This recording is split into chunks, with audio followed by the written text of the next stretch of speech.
To Patrick Christie's tonight. Look, coming up, woke middle-class left-wingers claim the Bibby Stockholm is inhumane, but I've uncovered shocking new footage that shows what life's really like on that migrant barge. But first, lawyers have slammed government plans to monitor the bank accounts of benefits claimants. They say it's Orwellian. The Department for Work and Pensions wants new powers to require banks to trawl the accounts of benefits recipients in order to catch welfare cheats. But the civil liberties group Big Brother Watch has warned the plans risk breaking privacy and freedom of expression laws. Well, get this, because an astonishing 7.3 billion quid of your money, taxpayers' cash, was lost to benefits fraud last year. So is it really such a bad idea to monitor their bank accounts? I'm joined now by Reform UK MP Lee Anderson. Lee, should we be snooping on potential benefits cheats?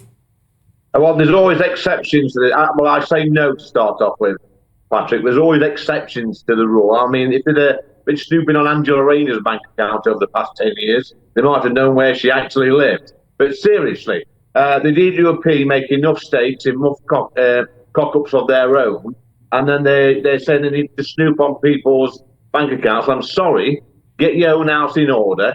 Benefit fraud should not be being committed. They have the tools in place to sort this out. I think this, when you consider, Patrick, that there's millions and millions of people in this country on benefits, not just working age people, people out of work and pensioners, etc. Do they really want the DWP snooping into their own affairs? Because if they start poking around your bank account, you're looking at what people are spending their money on, direct debits, whatever. It is Orwellian, and the DWP are a bit like the Home Office at the moment. They're making mistake after mistake. We've seen during COVID, they wasted billions of pounds they doled out to people on dodgy loans and stuff like that. So it's a big fat no from me. I mean, we lost 11 billion quid over 2 years to benefits fraud. Yeah. I mean, that is real money.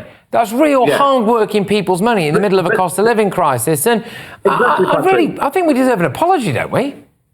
Well, it's not just that, Patrick, but, when these people are actually caught, and we see it sometimes, we've seen it with the Bulgarian benefit fraudsters last week on your show, when these people are caught, and if it's just, sometimes only like a few £1,000, but it's a lot of money, it's taxpayers' money, they're not given a severe enough penalty. I'd just lock them up, I would, and actually make them go to work once they've defrauded the DWP, the taxpayer, make them go to work and pay that debt off.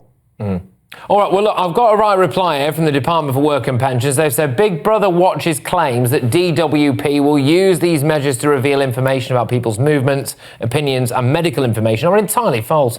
These measures will require third parties to provide only limited relevant information that may signal whether benefits are being improperly paid. It does not give DWP access to anyone's bank account or see how claimants are spending their money. It's a question of believability with that stuff, though, isn't it, I think? And is it a slippery slope? But, Lee, I'm keen to talk to you about this, because a group of leading doctors have called for parents to be banned from smacking their kids because they say it leads to long-term violence and mental health problems in later life. Now, currently, hitting a child is illegal in both Scotland and Wales, but a loophole in England and Northern Ireland allows parents to smack their child if it can be counted as reasonable punishment. So, Lee, is it ever okay to smack a child? It is, and we have to make a distinction, Patrick, between smacking a child for bad behaviour and, a beating. And nobody wants to see children being hurt in this way. But I think responsible parenting, carrot and stick approach to parenting, which a lot of good parents use, is the right thing to do. Some of these paediatricians, these doctors, whatever, I think they need to butt out a little bit, Patrick.